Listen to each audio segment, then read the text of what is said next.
Good morning, good afternoon, or good evening. Wherever you are, remember, you have greatness inside of you. Welcome back to another post-game Montreal Canadiens, game number 42, and first game of the second half for the Montreal Canadiens. Same result, they still lost 5-4, but we love what we saw. A better Montreal Canadiens compete more. It was more intense, but not good enough. So don't go nowhere. I'm going to give you everything you need to know what's happening between the Ducks and the Bleu Blanc Rouge.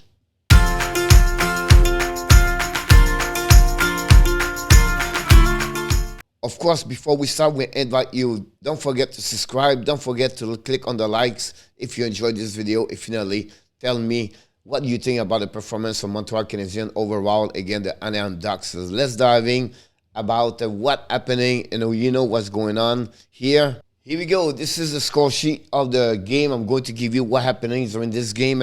First of all, Montreal have a solid performance during the first period.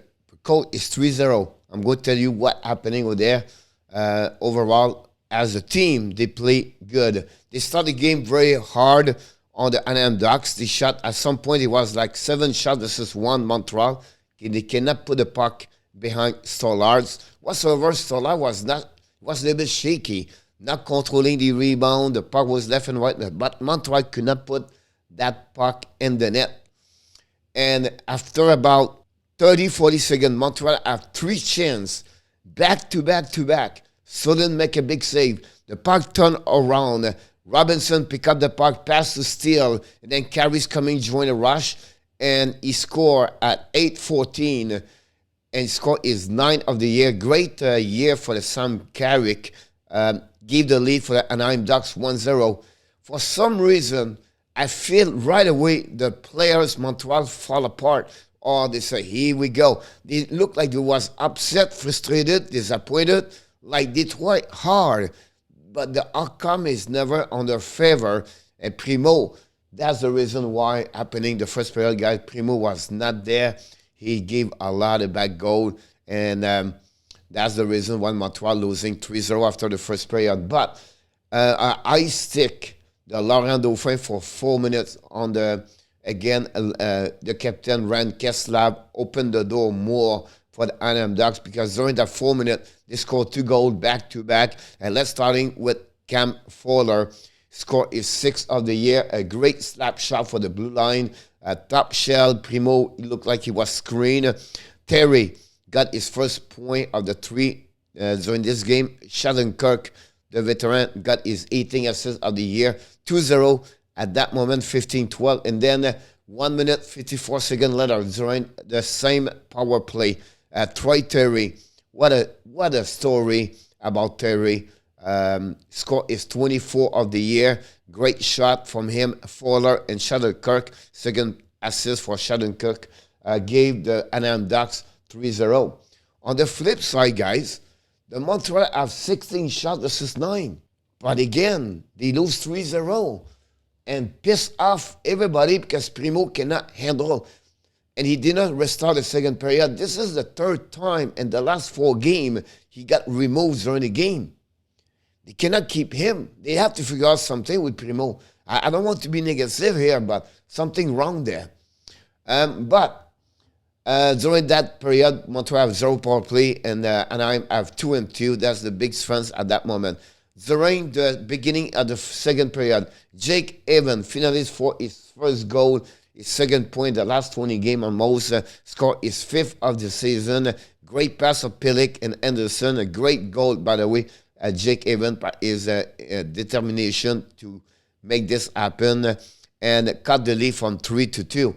But 10 seconds later, the Michigan goal, maybe one of the top 5 best goals of the season, the rookie ZEGRAS, the magician, the magistral goal from the Michigan, called the Michigan goal. It's a lacrosse reverse over the shoulder of the goaltender, top cross under the crossbar.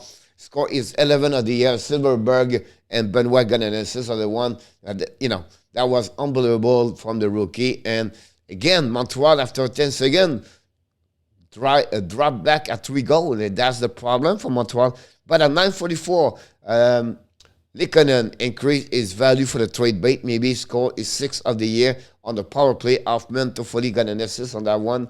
Cut again the lead by 2. But again, ZEGRAS, the rookie, scored 5 minutes later and scored his 2nd goal of the night. A wrist shot after he moving backwards, and Montembeault couldn't do anything. Terry got his 3rd point and the game at Tristal, under the rookie, got his 16th assist of the season. And after 40 minutes, guys, it was 5-2 Anaheim Ducks. Montreal have only 1 power play on that period. He scored. On the flip side, Anaheim have 0 power play. The shots on that period, it was 12-5 for Montreal. After 40 minutes, guys, the shot out 28-14. Double. But Montreal losing 5-2. I don't get it. Finally, during the 3rd period, right away at the beginning, at 1:24, exactly what he did at the 2nd period. Jake Evans, again, another assist for Pitlick. Scored his 6th of the season. Dropped the goal, cut the goal from 3-2 for a 2nd time. And, Montreal hanging there during that period. And then we have a penalty shot to Montreal Canadiens, Laurent Dauphin, at 14 minutes. And Dauphin score 5-4. Can Montreal come back? Can Montreal make some pressure on the Anaheim Ducks for the last 5 minutes? They remove the goaltender. They play 6 versus 5 for about 2 minutes, but not good enough to score against Stollards and tie the game 5-5. We have maybe 1 chance, pretty much it. Otherwise, nothing, B was like, wow, it's only 6 versus 5. And that way, the Anaheim Ducks score, win the game 5-3 over the Montreal Canadiens. During the 3rd period, 1 power play for Montreal, and did not did anything about that one over there. And the Anaheim Ducks win 5-3. The players of the night by number. First of all, 40 shots for Montreal over 27 for the Ducks. The face-off, 57-43 advantage Montreal. Montreal dominate on many categories. They just cannot get that break to win.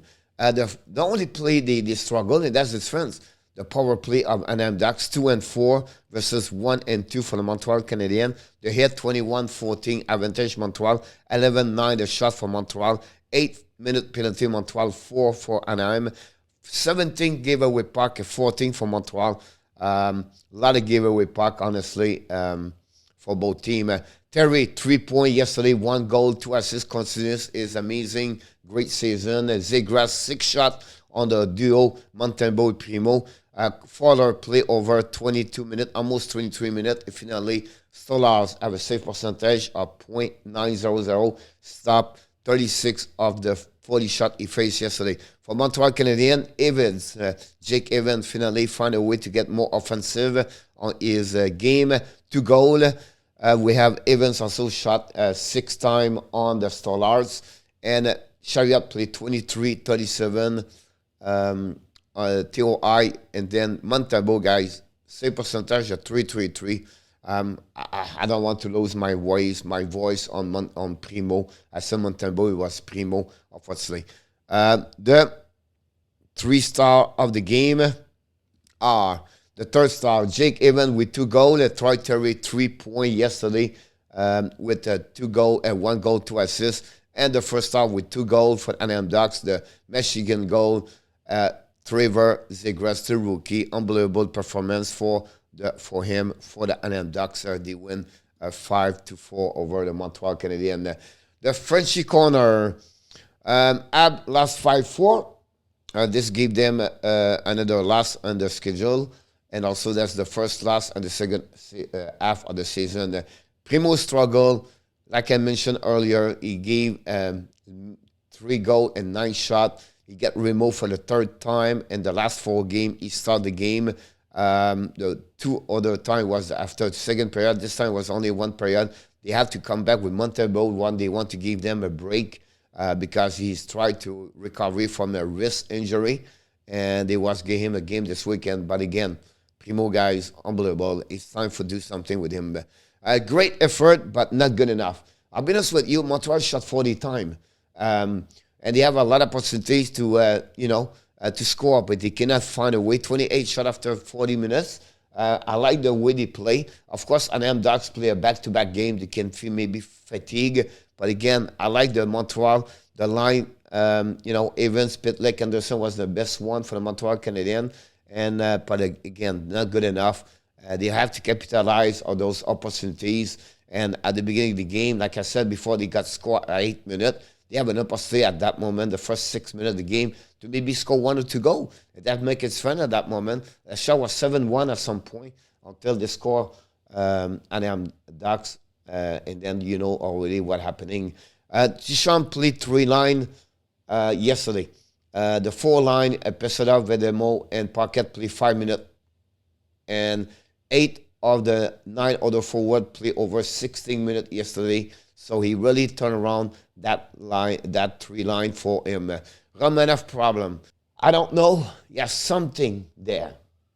14 minutes, not 15 minutes. TOI, he was the defenseman with less TOI for the Montreal Canadiens.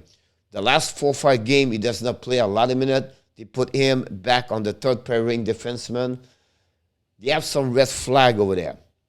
I will tell you, is it an injury? I don't know. If not, overall, his split is not bad. They have something he did and the organization or the coach does not like. I cannot tell you that. It could be personal. It could be a team concept. It could be a rules concept. I don't know, guys. But they have something there. They have a red flag there. And we need to find what's going on over there. And unfortunately, I cannot give you an answer. But we have to pay attention to Romanov's situation right now. The defensive zone is a mess, guys. Look what happened. Anderson, he goes 2 goals on the shot and dirt. But you know what? And shot and dirt, they are one of the worst in NHL. Something wrong there also overall over there. So it's the system, it's the coaching. The guy in charge about the PK does not do a good job over there. On the defensive side is a mess. And it's just game after game. So they are the worst team in NHL, gave the most goal against. And that proved it because the system on the defensive side does not work. And so that's what we have to, that's what I most remember for that game against Anaheim Ducks. Evan PITLICK, the best on the ice for the Montreal Canadiens. I know Evan scores 2 goals. PITLICK had 2 assists, but the way they played yesterday, the intensity, there was skate, their speed was great, it was intense, and also there was on the offensive side, most players have the most opportunities yesterday. There was the best player for Montreal as a forward overall. I like their aggressivity, forecheck, puck retrieval, win the battle. I love what I saw yesterday for PITLICK. It's impressive. Send the Montreal claim him from Minnesota. While he got again his 5th point with Montreal in 7 games. ZEGRAS Michigan goal. Wow. As a fans, you said, wow, impressive. And he did it again in Montembeault. And we have to give credit for ZEGRAS. I call him the magician. I call him it's just what he does. It's fun to watch. It's exciting. People think, oh, it's not good. It's not hockey. Yes, it is. It's a skill. The young kid develop those kind of stuff. You never see the old time in 80, 90, the flex of the stick was not there, and they was not take a chance. And you can see more and more the goal between legs, and they try to show the puck between legs, and they try. And you know what? They have a good time. They enjoy. They have fun. They laugh about this. That's what it's supposed to be. Fun, excited, and for the fans, that's what we're looking for. And I understand some of you, maybe you call yourself like an old school. I respect that. But that's the new generation of hockey. We have to open up our mind about what the hockey is looking and what they try to accomplish. And I think for me, it's a great thing to see that. Gordon Hughes' first big move. We see what happens during this weekend. I'm going to come back to you, let you know if it's time to fire Dominic Sean. Because right now, what I see, it's not looking good. You have a really big, bad apple inside between the mission and the players. I can see it, I can feel it, I can smell it, I can taste it. Maybe not, but that's something Montreal have to take. That's maybe the first big decision. I understand what Gordon said. He's going to be remaining until the end of the season, but sometimes because the situation is getting worse, maybe they have to move that direction. The Oilers are in town, and it's not good news. They won the last 3 games. Evander Kane just signed with them, and they are getting now who they were at the beginning. Koskinen have a good game. They won yesterday 3-2 in OT against the Nashville Predators. They beat the Calgary Vancouver. They're looking better, and it's not good news for the Montreal Canadiens. This weekend they play back-to-back game. Saturday Oilers, Sunday Columbus Blue Jackets. They won yesterday. They beat the Rangers 5-3 before they got destroyed by the Calgary 6-0. They're going to be a third game for the Montreal Canadiens. The last 4 games, last 4 nights. So it's going to be interesting to see how they're going to react the Montreal Canadiens. Let's go back here. Guys, this concludes another post-game Montreal Canadiens. Again, they lost 5-4 against the Anaheim Ducks. And it is what it is. But honestly, I like this game better. They were still hanging there. They try hard, not good enough. They dominate on shot, on face-off. But there are missed opportunities to have that kind of players offensively. They can make it fun. Did not happen again yesterday for the Montreal Canadiens. So that's conclude another Bulls game. And before we leave, we want to remind you, please subscribe, likes, and tell me what you think about the performance of Montreal Canadiens against the Ducks. If finally you have greatness inside of you. Have an amazing, blessing day, everybody. I look forward for the next video with the Hockey Coach Guru, Coach FRENCHY, for the Hockey Nation Live Show.